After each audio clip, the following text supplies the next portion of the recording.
તો આજે આપણે બનાવવાનો છે માંડવી પાક। તો 500 લઈ લીધા છે દાણા અને 500 લઈ લીધા છે ગોળ। હવે આના દાણાને આપણે શેકી નાખીશું। હવે એમાં નાખી દઈશું આપણે દાણા।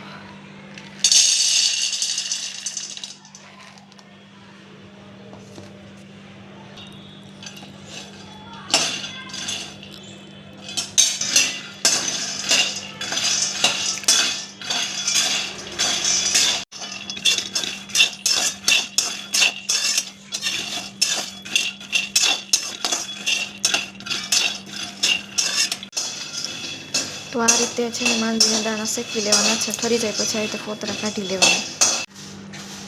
તો આ રીતે બધા દાણાને શેકીને ફોતરા કાઢીને લઈ લેવાના છે। હવે તપેલું ગરમ થઈ ગયું છે ને એમાં નાખ્યું છે 1 ચમચી ઘી। એ ઓગળી જાય એટલે આ ગોળ આપણો છે એ બધું નાખી દેવાનું।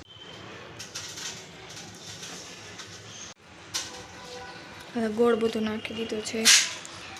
થોડીક વાર ગરમ થઈ જાય એટલે ઓગળવા માંડે ત્યાં સુધી હલાવવાનું। તો ઓલમોસ્ટ જેવો આપણો ગોળ છે એ ઓગળી ગયો છે। હવે પાય આવે ત્યાં સુધી મેં હલાવતું રહેવાનું।